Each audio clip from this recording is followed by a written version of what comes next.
देखिए आज हम लोग आपको बताने वाले हैं कुछ various types of equation of line.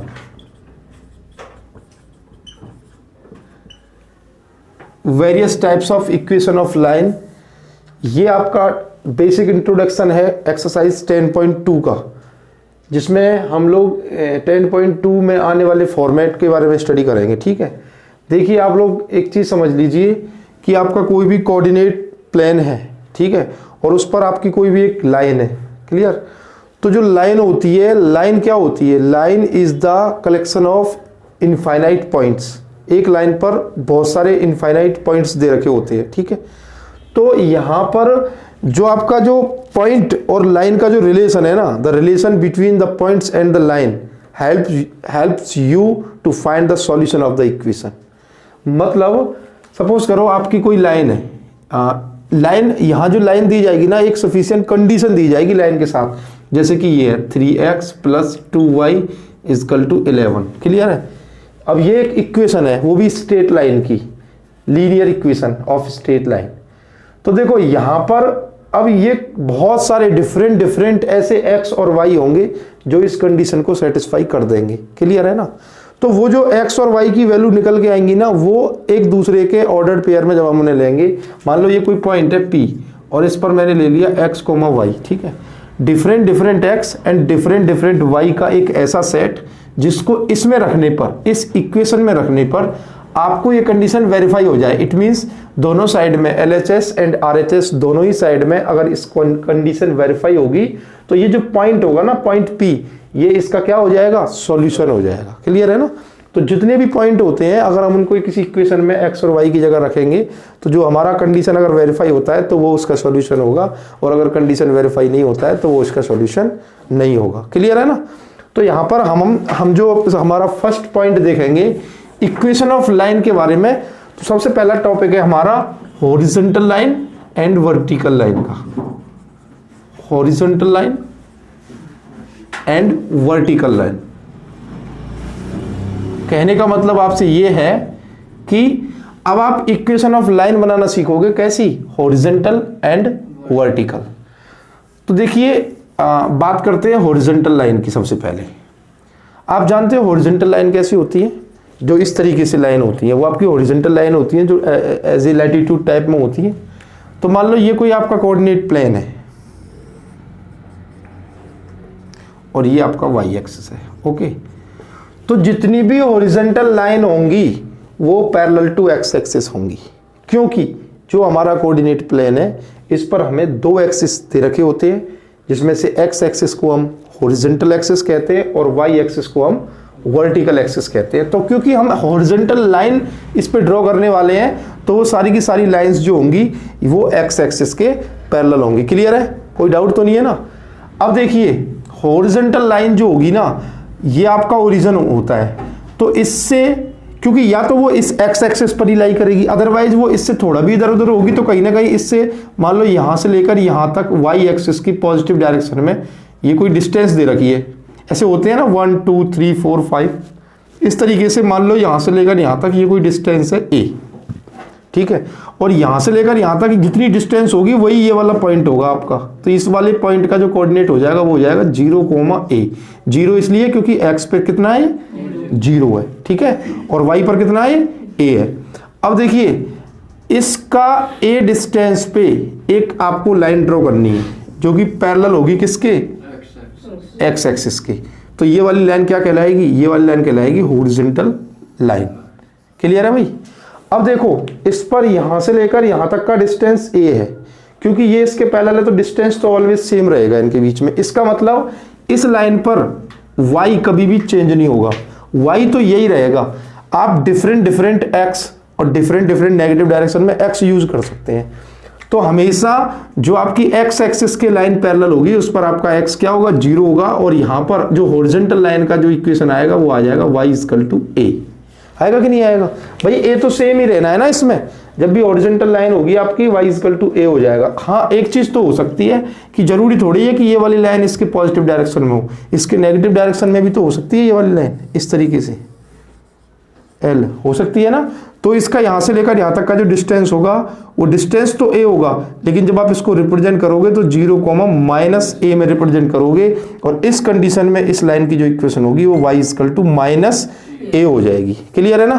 तो ये आपकी होती है y = +-a is the y = +-a। देखो ये +-a है ना, ये तो हमारे ऊपर डिपेंड करता है ना कि हम किस तरीके की इक्वेशन ले रहे हैं। हम किस तरीके की इक्वेशन ले रहे हैं, हम हमारे x एक्सिस से अबव ले रहे हैं तो पॉजिटिव लेना पड़ेगा, x एक्सिस से बिलो ले रहे हैं तो नेगेटिव लेना पड़ेगा। तो y = +-a is the equation of horizontal line. Horizontal line बताओ आपकी समझ में आया कि नहीं आया? y = +-a is the equation of horizontal line. ये जो हमने हॉरिजॉन्टल लाइन की इक्वेशन की बात करी है ना आपसे, तो उसकी इक्वेशन होती है y = +-a। सिमिलरली ठीक इसी तरह आप इसको डिफाइन कर सकते हैं किसके लिए? वर्टिकल लाइंस के लिए। कैसे करेंगे देखिए, आप सपोज करो ये कोई आपका कोऑर्डिनेट प्लेन है, ये आपका x एक्सिस है और ये आपका y एक्सिस है। अब आपको इस पर क्या करना है? एक वर्टिकल लाइन ड्रॉ करनी है। तो ये तो क्लियर है कि जितनी भी वर्टिकल लाइंस इस पर ड्रॉ होंगी वो सारी की सारी किसके पैरेलल होंगी? y एक्सिस के। सपोज करो आप x एक्सिस की पॉजिटिव डायरेक्शन में कोई लाइन ले रहे हो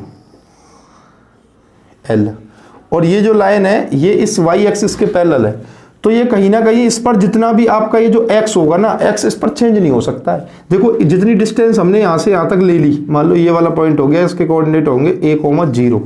क्लियर है? तो ये जो a है एक बार फिक्स हो गया a, तो ये इन सब पॉइंटों पर, यहाँ हजारों करोड़ों पॉइंट दे रखे होंगे, उन सब पर ऑलवेज x आपका सेम रहेगा, y चेंज होगा। देखो अब मैं यहाँ पे इसकी यहाँ पे लेता हूँ तो यहाँ पे ये वाला y यूज होगा, यहाँ पे लेता हूँ तो y थोड़ा इंक्रीज हो जाएगा। इस तरीके से ये इंक्रीज होता रहेगा y, ना कि x। तो फिक्स क्या हो गया? फिक्स हो गया आपका x। तो इस कंडीशन में आपका जो इक्वेशन हो जाएगी वो हो जाएगी x = a। अब अगर आप लेते हो इसको इस y एक्सिस से लेफ्ट साइड में, तो ये आप इधर इस तरीके से लोगे। अब आपका यहां से लेकर के इस ओरिजिन पॉइंट से, ये आपका ओरिजिन है और इस पर आपके दोनों क्या x और y 0, 0 होते हैं। अगर आप इससे लेफ्ट में लेते हो तो आप डिस्टेंस देखोगे, मान लो ये आपकी a यूनिट है, तो ये वाला कोऑर्डिनेट होगा वो हो जाएगा -a, 0। क्लियर है ना? तो इस कंडीशन में इस लाइन की जो इक्वेशन होगी वो हो जाएगी x = -a। तो कहीं ना कहीं हम ये लिख सकते हैं कि जो x = +-a is the what? Equation of vertical line. समझ में आ गया नहीं आया? तो आपको ना प्लस माइनस से कंफ्यूज नहीं होना है, क्योंकि प्लस और माइनस तो हमने सेल्फ समझने के लिए लिया है कि अगर वो लेफ्ट में दे रखा है डिस्टेंस तो हम नेगेटिव रिप्रेजेंटेशन लेंगे, और अगर वो राइट में दे रखा है तो पॉजिटिव रिप्रेजेंटेशन लेंगे। समझ में आ गया आपकी सबकी समझ? क्लियर है? ओके, नोट कर लो इसे। इधर देखिए, हम एक एग्जांपल के हेल्प से समझते हैं हॉरिजॉन्टल और वर्टिकल लाइन का कॉन्सेप्ट कैसे होता है। तो इसमें आपका जो एग्जांपल 6 है एनसीईआरटी का, इसमें दिया हुआ है find the equation of line parallel to axis and passes through the point -2, 3। हमको एक इक्वेशन ऑफ लाइन बतानी है, equation of line parallel to axis. इसने पैरेलल टू एक्सिस दिया हुआ है, इसका मतलब हमको दोनों एक्सिस ले लेने हैं, हमको दोनों एक्सिस ले लेने हैं, एक्स एक्सिस भी और वाई एक्सिस भी, और इसका पासिंग पॉइंट और दिया है पासिंग थ्रू -2, 3। क्लियर है ना? -2, 3 से वो इक्वेशन आपकी पास हो रही है। तो आपको एक कोऑर्डिनेट प्लेन बनाना है इस तरीके से, ये आपका एक्स एक्सिस है और ये आपका वाई एक्सिस है। तो इस पर आपको कहीं ना कहीं इक्वेशन ऑफ लाइन बतानी है जो कि पैरेलल टू एक्सिस है। दो लाइन बतानी है, एक हॉरिजॉन्टल लाइन और एक वर्टिकल लाइन। तो जो हॉरिजॉन्टल लाइन होगी वो आपके एक्स एक्सिस के पैरेलल होगी, और जो वर्टिकल लाइन होगी वो आपके वाई एक्सिस के पैरेलल होगी। तो लेकिन हमें इस पॉइंट से उसे पास करना है, तो कहीं ना कहीं पहले हमें इस पॉइंट को सेलेक्ट करना पड़ेगा कि इस क्वाड्रेंट के अंदर, इस कोऑर्डिनेट प्लेन के अंदर किस क्वाड्रेंट में ये वाला पॉइंट आएगा। तो देखिए, इस पर आपका ये जो होता है एब्सिसा, ये x = -2 है, और ये होता है ऑर्डिनेट, ये y = 3 है। तो x एक्सिस के नेगेटिव डायरेक्शन में आप देखते हो दिस इज -1, -2, और y के पॉजिटिव में ये आपका 1, 2 और ये 3। तो जब आपको x इक्वल टू -2 लेना है, तो ये आपने -2 सेलेक्ट कर लिया ना, अब फिक्स हो गया -2। किसके लिए? x का जो पॉइंट होगा वो आपका इक्वेशन ऑफ वर्टिकल लाइन होती है। तो इसलिए अब आप यहां पर एक वर्टिकल लाइन ड्रॉ करोगे इस तरीके से। क्लियर है? ये हो गई आपकी वर्टिकल लाइन। और अब आप देखोगे कि y इक्वल टू 3 है, यानी 1 2 3। तो ये वाला जो पॉइंट होता है ना y इक्वल टू a, ये किसके लिए होता है? हॉरिजॉन्टल लाइन की इक्वेशन होती है। यहां से एक लाइन इस तरीके से पास हो जाएगी, ठीक है। तो ये आपकी दो लाइन हो चुकी है। देखो ये आपकी हो गई L2 और ये हो गई आपकी L1। क्लियर है ना? और ये वो पॉइंट कहलाएगा, देखो y पे ये 3 है और x पे ये 2 है, तो ये -2, 3 का पॉइंट होगा। और ये वाली जो इक्वेशन होगी, ये वाली, क्योंकि ये y इक्वल टू 3 पे है, इसलिए ये हो जाएगी y इक्वल टू 3। ये इक्वेशन होगी इक्वेशन ऑफ हॉरिजॉन्टल लाइन। और इस लाइन के लिए जो इक्वेशन होगी वो हो जाएगी x इक्वल टू -2। तो इस तरीके से ये आपका क्वेश्चन सॉल्व हो जाएगा। इसने बोला था ना इक्वेशन ऑफ लाइन, तो equation of lines are y equal to 3 and x equal to -2। तो जो भी x कोऑर्डिनेट होता है वही आपका x के लिए इक्वेशन क्रिएट करेगा, और जो y कोऑर्डिनेट होता है वो आपका y के लिए। क्लियर है ना? ओके, इस तरीके से इसके क्वेश्चन आएंगे। आपकी जो सेकंड है वो है point slope form. Equation of line point slope form. हमें इसमें आपको ना, इसमें ये एक ऐसा केस है जिसमें आपको स्लोप पहले से गिवन होगी और एक पॉइंट पहले से ही गिवन होगा, और उस केस में आप इक्वेशन ऑफ लाइन कैसे बताओगे? तो देखो, समझना इसको बहुत ज्यादा जरूरी है। सपोज करो जब आपको स्लोप गिवन है, आप उस स्लोप को क्या लेते हो? m। स्लोप मान लो वो m है, और आपकी इस तरीके से ये कोई लाइन है। क्लियर है? और इस लाइन के लिए ये स्लोप दे रखी है m, और इस पर कोई पॉइंट है आपका, कहीं पे भी आप कोई पॉइंट ले लो, मान लो ये कोई पॉइंट है, और इस पॉइंट को आप ले लो x1, y1। ठीक है भाई? और एक इस पे आपको अपनी तरफ से जनरल पॉइंट लेना पड़ेगा। जनरल पॉइंट के लिए, क्योंकि आप ये जो कोऑर्डिनेट में पढ़ रहे हो, तो x, y इसका जनरल पॉइंट होता है ऑलवेज। ठीक है ना? तो इस तरीके से अब आपने एक पॉइंट गिवन है, ये वाला पॉइंट गिवन है, और एक इसमें स्लोप गिवन है, जो कि स्लोप कितनी दे रखी है? m। स्टॉप कर दिया है। आइए, एडिटिंग हो जाएगी, कोई बात नहीं है। बैठ जाओ। आपको स्लोप गिवन है m, और एक पॉइंट गिवन है p x, y। ये आपका कोई पॉइंट है, दिस इज p, और इसके कोऑर्डिनेट दे रखे हैं x1, y1। अब आपको इसमें इक्वेशन ऑफ लाइन बतानी है। तो एक चीज आप बताइए, अब आपका एक पॉइंट तो इसमें गिवन है और एक इसका जनरल पॉइंट है। इस केस में आपको हमने कल स्लोप निकालनी बताई थी। जब दो पॉइंटों के बीच में आप स्लोप निकालते हो तो आपका केस होता था y2 - y1 upon x2 - x1। तो आप ये इसे आप लेट कर लीजिए कि ये आपका x2 y2 है और ये आपका x1 y1 है। तो केस क्या बनेगा? y - y1 upon x - x1। अगर आप इस तरीके से लेते हो तो ये आपकी स्लोप हो जाती है। ठीक है? अब इसी में कुछ नहीं करना है, अब इसको क्रॉस मल्टीप्लाई कर देना है इस तरीके से, और इसके नीचे 1 लेट करके इसको ऐसे कर देना है। तो y - y1 equal to m bracket में x - x1। This is the what? Equation of line. किस केस में? पॉइंट स्लोप फॉर्म में। This is the equation of line of point slope form. ये आपकी पॉइंट स्लोप फॉर्म के नाम से एक जो इक्वेशन ऑफ लाइन होती है, उस केस में एक इक्वेशन होगी जब आपको एक पॉइंट दे रखा है और एक स्लोप दे रखी है। क्लियर है? Okay, note it. ऑफ करिए इसे। एग्जाम्पल है एग्जाम्पल 7, जो कि हमारा इस पॉइंट स्लोप फॉर्म पे बेस्ड है। देखिए, इसमें एग्जाम्पल में दिया हुआ है find the equation of line throw -2, 3 with slope -4। तो इसमें आपको जो स्लोप है वो दी हुई है -4, और जो पॉइंट है, पॉइंट दिया हुआ है -2, 3। अब आपको इसमें इक्वेशन ऑफ लाइन बतानी है। तो मैंने तो अभी आपको इक्वेशन ऑफ लाइन बताई है ना, कि इक्वेशन ऑफ लाइन का जो फॉर्मेट होता है वो होता है y - y1 equal to m x - x1। तो आपको इसमें पॉइंट दे ही रखा है, ये x1 y1 हो जाएगा, ये आपकी m है। Slope is represented by m। तो आप इसमें रख दीजिए y - y1, this is 3, and m what? -4 x - x1, यानी कि ये माइनस माइनस प्लस हो जाएगा। तो आप y - 3 इक्वल टू -4x - 8। अब आप इसको 4x को इधर ले आइए, तो ये हो जाएगा 4x + y is equal to -8 + 3। This is 4x plus y is equal to -5। तो इस तरीके से ये आपकी जो निकल के आएगी वो इक्वेशन ऑफ लाइन हो जाएगी। किस केस में? पॉइंट स्लोप फॉर्म में, यानी एक पॉइंट और एक स्लोप यहाँ पे गिवन है। क्लियर है ना? ओके, देखिए इसका नेक्स्ट टाइप थर्ड, क्योंकि हमने अभी तक 2 पॉइंट स्टडी कर लिए इसकी। एक तो हमने हॉरिजॉन्टल एंड वर्टिकल लाइन के लिए इक्वेशन देखी थी और एक पॉइंट स्लोप फॉर्म। अब जो इक्वेशन है वो है 2 पॉइंट फॉर्म। क्या नाम है उसका? 2 पॉइंट फॉर्म। इसके नाम में ही इसका काम छिपा हुआ है। 2 पॉइंट फॉर्म का मतलब है, अभी जो हमने पढ़ा था उसमें पॉइंट स्लोप था, तो एक पॉइंट और एक स्लोप गिवन थी। अब इसमें 2 पॉइंट है, तो इसका मतलब है हमें एक लाइन इसमें दी हुई है और उसमें स्लोप नहीं पता है, लेकिन उसके 2 पॉइंट पता है हमें। एक को मान लो आप P1 और एक को मान लो P2।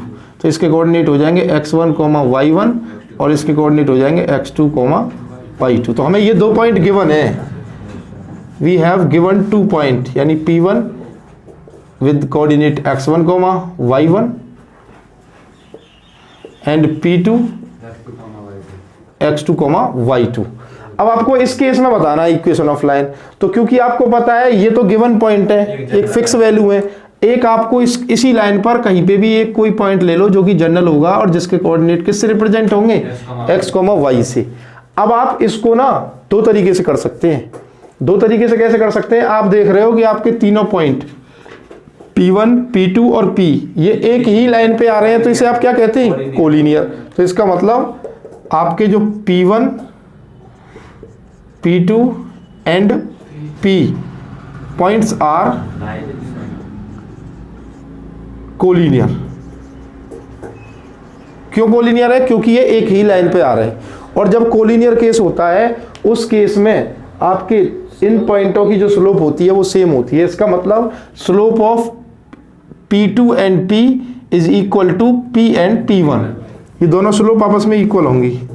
Slope of P2P is equal to slope of P1। Clear है? तो P2 और P1 के बीच में 2 पॉइंटों के बीच में स्लोप कैसे निकाली जाती है? y2 minus y1 upon x2 minus x1। यानी इस y में से आपको y2 को माइनस करना है, तो ये हो जाएगा y minus y2 upon x minus x2। Clear है? इज इक्वल टू, ये किसके इक्वल होगा? इन दोनों की स्लोप के। यानी इस केस में आप क्या बोलेंगे? इस केस में आप बोल सकते हैं y minus y1 upon x minus x1। Clear है ना? यानी इन दोनों की स्लोप निकाल दी हमने। हाँ जी बोलिए। उससे कोई फर्क नहीं पड़ेगा, आप इसको y1 माइनस y और x1 माइनस x बोलोगे, आप माइनस कॉमन लेकर कैंसिल आउट कर सकते हो, उससे कोई फर्क नहीं पड़ेगा। एक ही पैटर्न यूज करना है। अब आप इसको y1 माइनस y बोलो, x1 माइनस x बोलो, या फिर y माइनस y1 बोलो, x1 माइनस x बोलो, डज नॉट मैटर, उससे कोई फर्क नहीं पड़ेगा। आप यहाँ पे माइनस कॉमन लेकर इसको फॉलो कर सकते हैं। क्लियर है? अब आप इसमें क्या करने वाले हैं, ये जो x माइनस x1 है ना, आपने इसको उठा के इधर ले लेना है। तो ये आपका हो जाएगा y minus y1 is equal to x minus x1, और ये जो चल रहा है इसको इधर ही चलने दो, यानी y minus y2 upon x minus x2। तो ये आपकी क्या निकल के आ जाएगी? इस तरीके से ये आपकी निकल के आ जाएगी इक्वेशन ऑफ लाइन। किस केस में? Yes, equation of line in 2 point form. एक तो ये तरीका है। ओके, अब देखो इधर एक और तरीका है इसका। एक और तरीका है इसका। तरीका ये है कि हमने अभी अभी पॉइंट स्लोप फॉर्म पढ़ी थी। अगर हम इस क्वेश्चन में ये जो पहले जो 2 पॉइंट दे रखे हैं, ये 2 पॉइंट, अगर इन दोनों पॉइंटों से भी तो हम स्लोप निकाल सकते हैं अपनी मर्जी से। तो हमारे हिसाब से m हम निकाल लेते हैं इन दोनों पॉइंटों से। तो केस बनेगा y2 minus y1 upon x2 minus x1, क्योंकि ये x2 y2 और x1 y1 है। ठीक है? तो अब हमारे पास स्लोप आ गई, और एक पॉइंट जो हमारा जनरल है वो हमें गिवन है, कितना? x, y। अब हम क्यों ना इसको पॉइंट स्लोप फॉर्म से कर दें, यानी हमारे पास स्लोप भी है और पॉइंट भी है। तो हमारा केस क्या होता था? y minus y1 is equal to m x minus x1। हमको क्या कर देना है इसमें? हमको बस इसमें m की जगह पे इस पॉइंट को उठा लेना है, y2 minus y1 upon x2 minus x1, और ब्रैकेट में आ जाएगा x माइनस x1। तो ये वाली इक्वेशन भी आपकी क्या हो जाएगी? इक्वेशन ऑफ लाइन हो जाएगी। किस केस में? जब आपके 2 पॉइंट होंगे और 2 पॉइंट से आपने उसको चेंज कर दिया है पॉइंट स्लोप फॉर्म में। ठीक है? तो ये इस तरीके से 2 तरीके से आप इसको क्लियर कर सकते हैं पॉइंट स्लोप फॉर्म को। Note it down. अगली जो आपकी इक्वेशन है वो है स्लोप इंटरसेप्ट फॉर्म।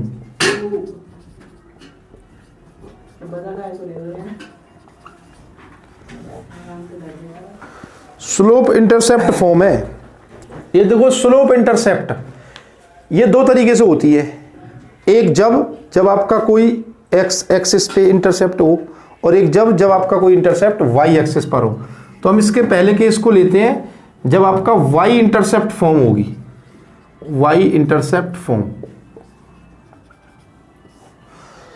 देखो अब आपका दिमाग ये कह रहा होगा कि ये वाई इंटरसेप्ट क्या चीज है, क्योंकि ये स्लोप तो है ना इसमें गिवन। इसका मतलब एक तो इसमें स्लोप दे रखी होगी, स्लोप इजकल टू एम, और एक क्या दे रखा होगा, एक इसमें इंटरसेप्ट दिया होगा।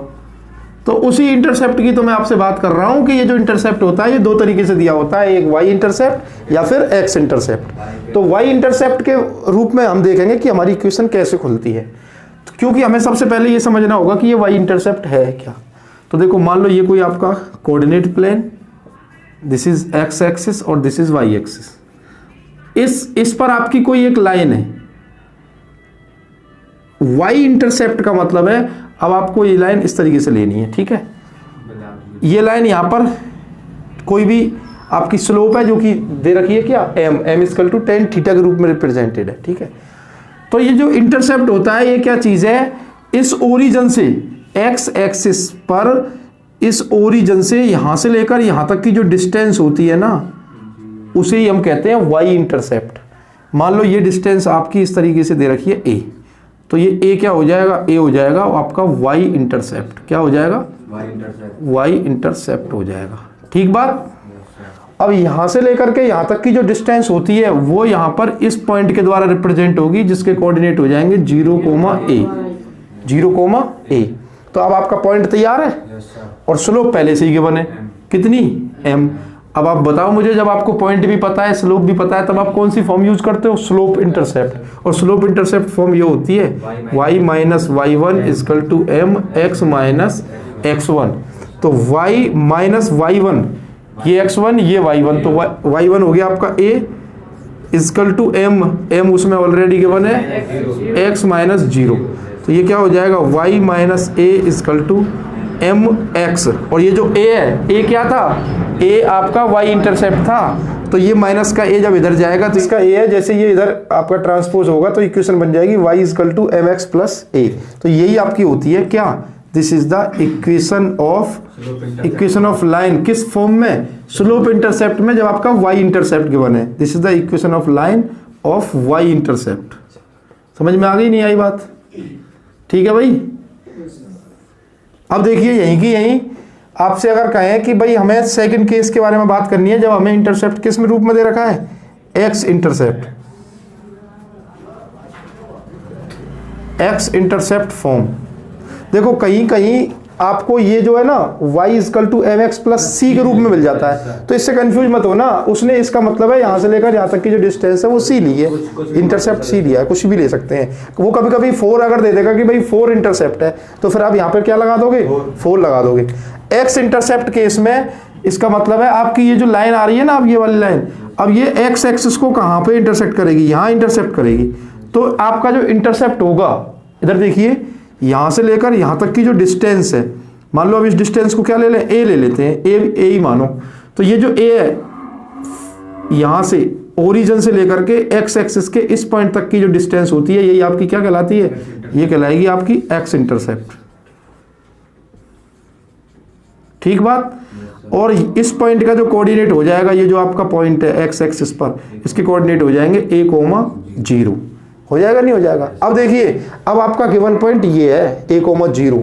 तो आपका इसमें गिवन पॉइंट क्या हो गया, गिवन पॉइंट हो गया आपका a, 0 उसके कोऑर्डिनेट है। और आपको क्या गिवन था, एक आपको स्लोप गिवन थी। अब आप इस पॉइंट को नहीं लेंगे क्योंकि ये तो y इंटरसेप्ट का है। अब आप क्या कंडीशन लगाएंगे, आपकी कंडीशन होती है y minus y1 is equal to M x minus x1। तो आपका y माइनस y1 ये आपका 0 है, equal to M x minus A.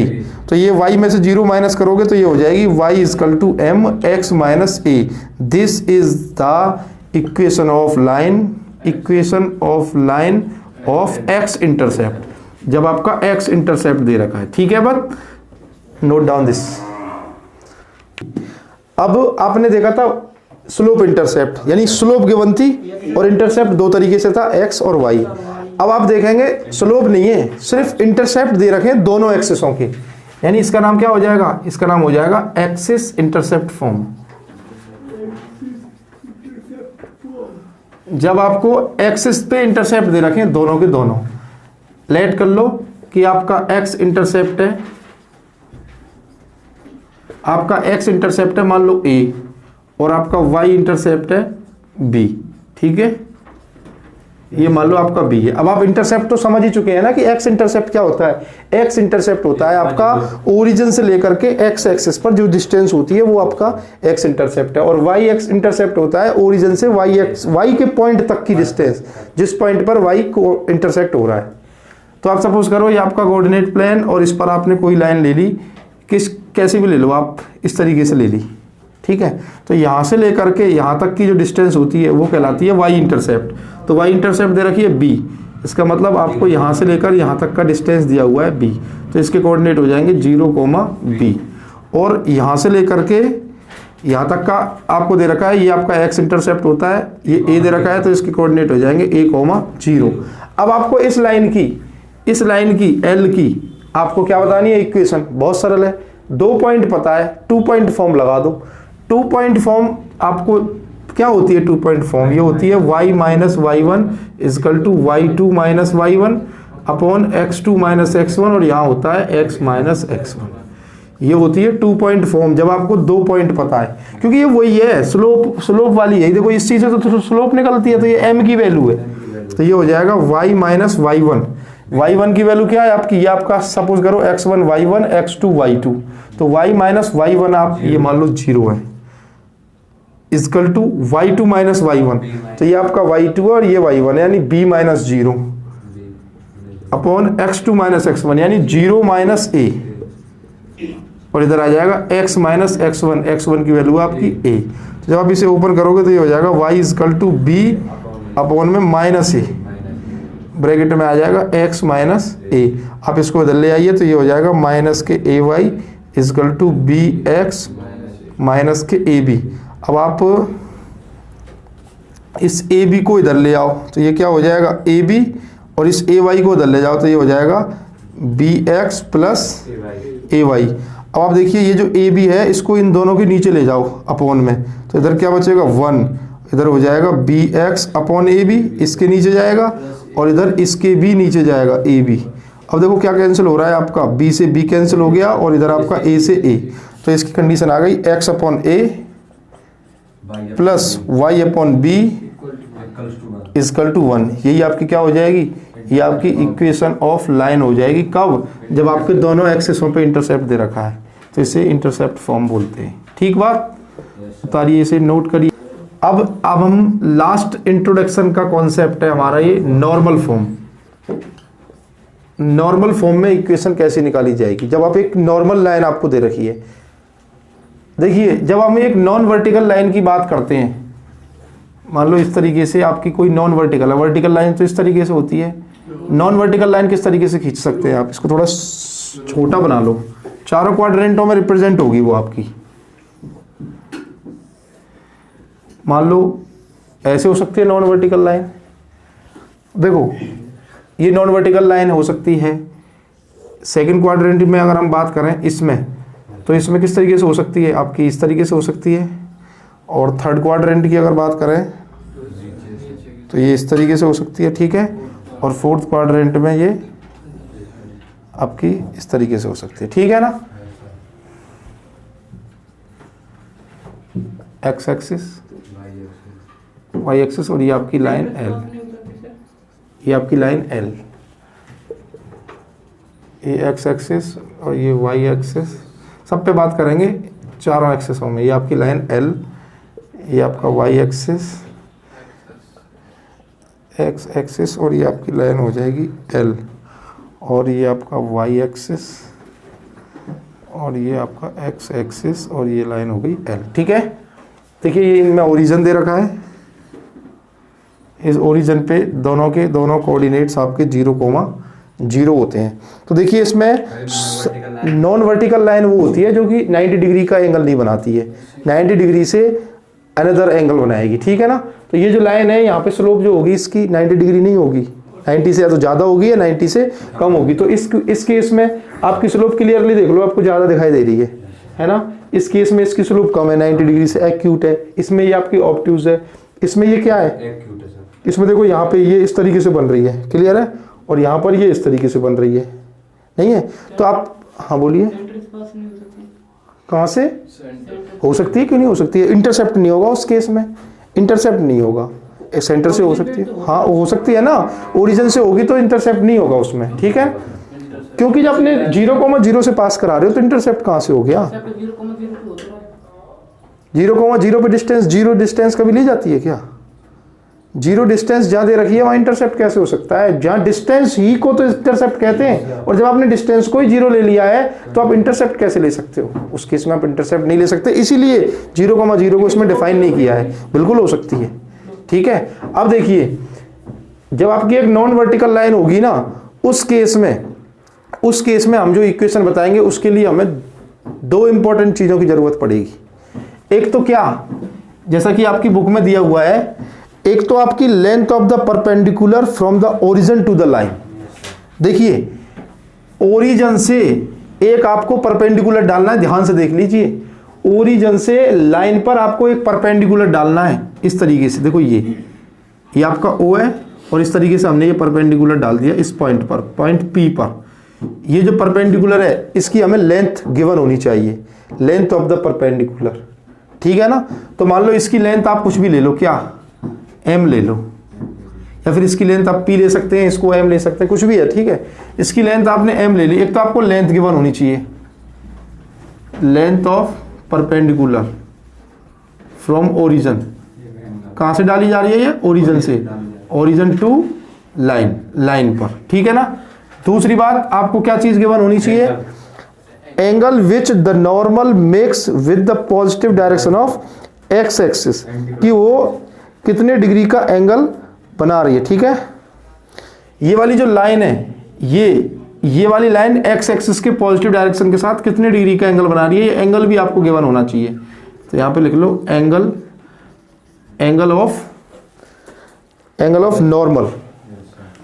Of normal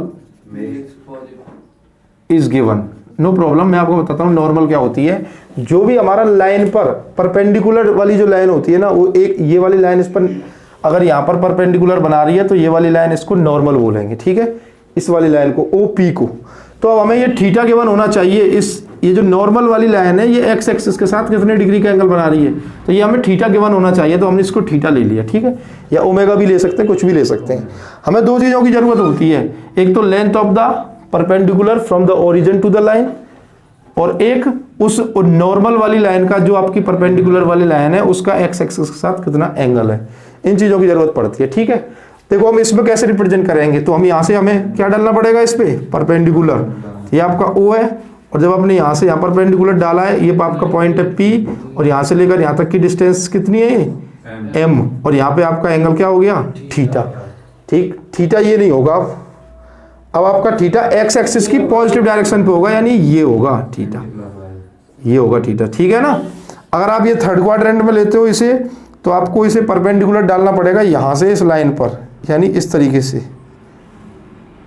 इसका हमने 90 डिग्री रिप्रेजेंटेशन, ये आपका O है, ये आपका पॉइंट P है, और यहाँ से लेकर यहाँ तक की डिस्टेंस कितनी है, ये M।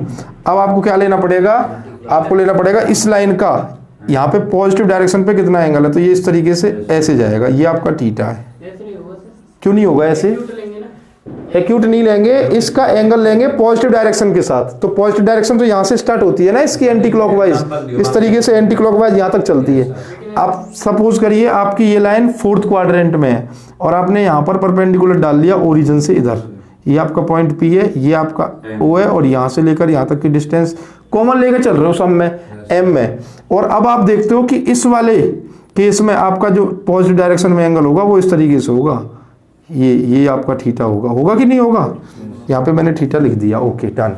इस तरीके से ये चारों तरीके से आप इसे रिप्रेजेंट कर सकते हो। अब किसी भी एक को ले लो सॉल्व करने के लिए, उसी तरीके से आप इन चारों को रिप्रेजेंट कर सकते हो, ठीक है ना। तो मैं इसको ले लेता हूं कि हमें इसको कैसे सॉल्व करना है। देखिए इधर देखिए, इसके लिए आपको क्या करना पड़ेगा, आपको इस लाइन की इक्वेशन बतानी है और इस लाइन पर आपको कुछ भी नहीं पता है, ना तो ये पॉइंट था, ना तो इस पॉइंट के कोऑर्डिनेट पता है, ना आपको ये पता है कि इसकी स्लोप कितनी है। तो हमारा टारगेट इसमें यही है कि हमें कैसे भी करके इस लाइन की क्या मिल जाए, स्लोप मिल जाए और इस पॉइंट के कोऑर्डिनेट मिल जाए। ठीक है, तो देखो इस पॉइंट के कोऑर्डिनेट आपको कब पता चलेगा, जब आपको ये पता चले कि ये वाला पॉइंट यहाँ से x पर कितना है और यहाँ से y पर कितना है। तो उसके लिए आपको क्या करना पड़ेगा, यहाँ पर एक परपेंडिकुलर डालना पड़ेगा पॉइंट P से आपको x एक्सिस पर, इस तरीके से। ठीक है, तो उससे क्या होगा, आपका ये जो ट्राइंगल है OQP, यह एक कैसा ट्राइंगल हो जाएगा, OQP is a right angle triangle हो जाएगा। और जब आपको ये राइट एंगल ट्राइंगल हो जाएगा तब आप बड़े आराम से देखो, अब आपको ये थीटा पता है, आपको ये हाइपोटेनियस पता है कि ये कितना है, और यहाँ से लेकर यहाँ तक की डिस्टेंस, आप डिस्टेंस कुछ भी लेट कर लीजिए, एक्स ए कर लो। ठीक है, इस तरीके से। अब आप देखो, क्योंकि यही तो आपको जरूरत है, डिस्टेंस कितनी है, आपका ये जो एक्स इंटरसेप्ट है यहाँ पे इस पॉइंट के लिए आपका ए दे रखा है। तो अब आप इसको किस तरीके से रिप्रेजेंट करोगे, एक तो आपको ये चाहिए और एक आपको ये चाहिए। तो ये अच्छा, इसको ए मत लेट करो क्योंकि ये तो आपको निकालना है ना, जो चीज आपको निकालनी है उसे आप ऊपर ले लो, ओ क्यू। क्लियर है, और जो चीज आपको गिवन है हाइपोटेनियस यानी ओपी, इसको आप इधर ले लो। अब देखिए ये क्या है, दिस इज द बेस और दिस इज द हाइपोटेनियस, यानी बेस अपॉन हाइपोटेनियस हो गया। और बेस अपॉन हाइपोटेनियस किस में होता है, ट्रिग्नोमेट्री के किस कॉस में, तो इसका मतलब कॉस थीटा आ जाएगा क्योंकि आपका बेस एंगल थीटा है। अब ओ क्यू ये तो ऐसे ही रहेगा, ओ पी की वैल्यू कितनी है, एम, तो यहाँ पे आप एम रख दीजिए, इजकल टू में आपका कॉस थीटा चल रहा है, O Q is equal to m cos theta निकल के आ जाएगा। जिस हम बेस की बात कर रहे थे ओ क्यू की, अब वो कितना निकल के आ गया, एम कॉस थीटा। तो ये जो पी पॉइंट होता है इसके कोऑर्डिनेट एक्स कॉमा वाई होते हैं, तो आपका एक्स निकल के आ गया है, यही तो होता है, यहाँ से यहाँ तक एक्स कितना आ गया, एम कॉस थीटा आ गया है। तो आप यहाँ पे रख दो एम कॉस थीटा। अब आप बात करेंगे वाई की, इस वाई कोऑर्डिनेट की, तो ये वाई ये होता है, इसी तो कहते हैं वाई, कि आपको वाई पॉइंट पर कितनी डिस्टेंस है। तो इसके लिए आपको पी क्यू फाइंड करना है, तो आप यहाँ रखोगे पी क्यू अपॉन में जो चीज आपको निकालनी है, पी क्यू जो आपको निकालनी है वो आपने ऊपर ले ली, और जो गिवन है ओ पी वो आपने इधर ले लेनी है। और ये क्या हो गया, ये हो गया आपका perpendicular upon hypotenuse. Perpendicular upon hypotenuse होता है आपका साइन थीटा में, तो इस तरीके से आपका साइन थीटा निकलेगा। तो ये पी क्यू को आप पी क्यू रहने दो, और ओ पी की वैल्यू एम दे रखी है तो एम लगा दो, इजकल टू में आपका साइन थीटा है, तो यहाँ से आपका पी क्यू निकल जाएगा कितना, एम साइन थीटा। तो इस तरीके से आपका ये वाला जो पॉइंट था ना वाई, इसका निकल के आ जाएगा एम साइन थीटा। ठीक बात, इसको फटाफट यहाँ तक नोट कर लीजिए आप जल्दी से। इधर देखिए, अब आपके पास क्या है ना, आपको इस लाइन की इक्वेशन बताने के लिए कम से कम एक पॉइंट और स्लोप पता होना चाहिए। अगर स्लोप नहीं पता है तो दूसरा पॉइंट पता हो, दूसरा पॉइंट का आपको यहाँ पर कोई ऑप्शन है नहीं है, तो आप इसकी स्लोप पता करो कि इसकी स्लोप कितनी है। तो देखो आपको हमने इसकी जो 10.1 की जो बेसिक इंट्रोडक्शन क्लास बताई थी, तो वहाँ हमने आपको बताया था कि जब दो लाइन आपको आपस में 90 डिग्री पर इंटरसेक्ट करती हैं, देखो एक ये लाइन और एक ये लाइन, तो उस केस में उन दोनों लाइनों का जो स्लोप का प्रोडक्ट होता है m1 इंटू m2 -1 होता है। तो इसका मतलब एक तो ये लाइन हो गई OP और एक लाइन हो गई ये L। ये तो क्लियर है कि ये इस पे परपेंडिकुलर है तो 90 डिग्री पे इंटरसेक्ट कर रही होंगी, तो कहीं ना कहीं इसका स्लोप यानी slope of L, slope of line L, line L का स्लोप का प्रोडक्ट किसके साथ, OP की स्लोप के साथ, यानी स्लोप ऑफ लाइन OP, इन दोनों का इक्वल टू में प्रोडक्ट -1 के बराबर होगा। तो स्लोप ऑफ लाइन L जो होगा वो -1 अपॉन स्लोप ऑफ OP हो जाएगा। हो जाएगा नहीं हो जाएगा, क्योंकि ये जो इसके प्रोडक्ट में ट्रांसपोज होकर के उसके डिवाइड में चली जाएगी। ठीक है, अब -1 अपॉन स्लोप ऑफ OP, देखो ना इधर OP ये रही और थीटा ये रहा। अगर थीटा दे रखा है तो इसकी स्लोप यानी m कैसे निकाली जाएगी, m equal to tan theta से निकाली जाएगी। नहीं निकाली जाएगी, क्योंकि यहाँ पे थीटा ऑलरेडी गिवन है। जब आपको इंक्लाइनेशन दिया हुआ है तो उसको टेन थीटा के रूप में लेने पर स्लोप आ जाएगी। तो इसके -1 के अपोन में आ जाएगा टेन थीटा। तो देखो -1 टेन थीटा का फॉर्मूला होता है साइन थीटा अपॉन में कोस थीटा। तो जब आप -1 अपोन में sine theta upon cos theta को ओपन करोगे तो ये आ जाएगा cos theta upon sine theta -k। यही चीज क्या निकल के आई है, स्लोप ऑफ लाइन L, यानी इस L लाइन की स्लोप आ गई। अब आपको इसकी स्लोप भी पता है यानी कि m, और आपको इसका पॉइंट भी पता है p। तो अब आप पॉइंट स्लोप फॉर्म लगा दो, और जब आप पॉइंट स्लोप फॉर्म लगाओगे, पॉइंट स्लोप फॉर्म क्या होती है, ये होती है आपकी y minus y1 equal to m x minus x1। तो y माइनस y1 की वैल्यू है m sine theta, y minus y1 equal to m की वैल्यू कितनी है। अरे देखो यहाँ पे एक मिस्टेक हो सकती है कि आप कहीं इस वाले m को इस वाले m से ना लेट कर दें, तो इसलिए इसको स्लोप ही रहने दो। तो अब ये हो गया आपका y minus m sine theta. देखो ये m क्या है, ये वाला m तो इसका डिस्टेंस है, लेकिन ये इसमें जो m आता है फॉर्मूले में m, वो एक स्लोप है। तो आप यहाँ पे स्लोप रखेंगे, स्लोप कितनी है, -k cos theta upon sine theta. तो इधर आ जाएगा -k cos theta upon sine theta, और इधर आ जाएगा x माइनस x1 की वैल्यू है m cos थीटा। और जब आप इसको ओपन करोगे, इस वाले केस को, आपका यही आंसर है सपोज कर लो, अदरवाइज यही आपकी इक्वेशन है, इक्वेशन ऑफ नॉर्मल फॉर्म। इसको जब आप ओपन करोगे तो आपकी फाइनल इक्वेशन निकल के आ जाएगी लाइन की, जो कि आपकी नॉर्मल फॉर्म की इक्वेशन होगी। क्लियर है? Pause the video.